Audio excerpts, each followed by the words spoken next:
Okay ആണെന്ന് പറഞ്ഞ് എന്നെ വീട്ടിലേക്ക് വിട്ടു. ബട്ട് സ്റ്റിൽ എൻ്റെ ഉള്ളിൽ എൻ്റെ കുഞ്ഞിന് എന്തെങ്കിലും പറ്റുമോ ആ ഒരു ടെൻഷൻ ഭയങ്കരമായിരുന്നു.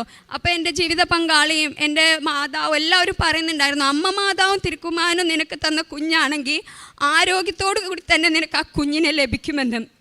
പക്ഷേ ഉള്ളിൽ ഭയം കാരണം പിന്നീടും എനിക്ക് മേജറായിട്ടൊരു സീഷേഴ്സ് വന്നു. പക്ഷെ ആ സീഷേഴ്സിൽ എന്നെ റീസ്ട്രെയിൻ ചെയ്യേണ്ടി വന്നു. ഞാൻ അൺകോൺഷ്യസ് ആകുമ്പോൾ വയറ്റിലേക്കൊക്കെ ഇടിക്കുന്നുണ്ട്, റീസ്ട്രെയിൻ ചെയ്യേണ്ടി വന്നു. എനിക്ക് യൂറിൻ പോകുവാനായിട്ട് ട്യൂബ് ഇട്ടു. പക്ഷേ ഹസ്ബൻഡ് സങ്കടത്തോട് കൂടി അവരോട് പറഞ്ഞു അത് റിമൂവ് ചെയ്ത് ഞാൻ നോക്കിക്കൊള്ളാം എന്ന് പറഞ്ഞു. അത് കഴിഞ്ഞു. അങ്ങനെ വീണ്ടും അവർ പറഞ്ഞു പാരൻസിനെ ആരെങ്കിലും വരുത്തിക്കണമെന്ന് പറഞ്ഞു. പാരൻസ് വന്നു.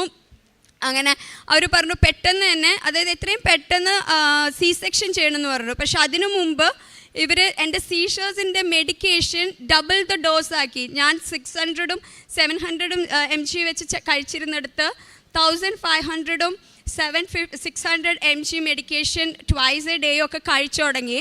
എനിക്ക് ഭയങ്കര ക്ഷീണമാണ്. നമ്മൾ പെരുന്നാളിനൊക്കെ രൂപക്കൂടെ എന്തിക്കൊണ്ട് പോകുന്ന പോലെ തന്നെ വീട്ടിൽ ഒന്ന് വാഷ്റൂമിൽ പോകണമെങ്കിൽ പോലും രണ്ടുപേരും കൂടി ഏറ്റുപിടിച്ചിട്ട് വേണം എന്നെ ഒന്ന് പോവാൻ. കംപ്ലീറ്റ് റെസ്റ്റായി. ഒരു 30th വീക്കൊക്കെ ആവുമ്പോൾ സി സെക്ഷൻ ചെയ്യാമെന്ന് പറഞ്ഞപ്പോൾ ഡോക്ടേഴ്സ് പറഞ്ഞു എന്താ പറയുക, അണ്ടർ വെയ്റ്റ് ആണ് ബേബി, ചെയ്യാൻ പറ്റത്തില്ല, നമുക്ക് വെയിറ്റ് ചെയ്യണം. പക്ഷെ ജാനുവരി ഒരു 1st വീക്ക് ആയപ്പോൾ തൊട്ട് എനിക്ക് ലേബർ പെയിൻ വരാൻ തുടങ്ങി. പക്ഷെ ഡോക്ടേഴ്സ് പറഞ്ഞു ഒന്നും ചെയ്യാൻ പറ്റത്തില്ല, ഞാൻ ഹോസ്പിറ്റലിൽ പോകും, അവർ മോണിറ്റർ ചെയ്യും, തിരിച്ചു വരും.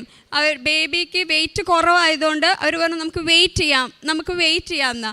അപ്പം ഞാൻ എൻ്റെ അമ്മച്ചി എപ്പോഴും പ്രാർത്ഥിക്കായിരുന്നു, എൻ്റെ തമ്പുരാനെ ആരോഗ്യവും അത്യാവശ്യത്തിന് വെയിറ്റുമുള്ള ഒരു കുഞ്ഞിനെ എനിക്ക് തരണേന്ന് പറഞ്ഞ് പ്രാർത്ഥിക്കുമായിരുന്നു.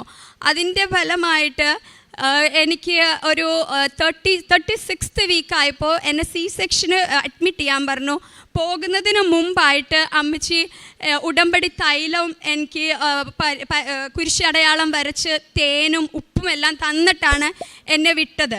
സി സെക്ഷൻ എന്നെ 12:30 സി സെക്ഷൻ എങ്കിൽ ഒരു 12:25 ആയപ്പോൾ അവിടുത്തെ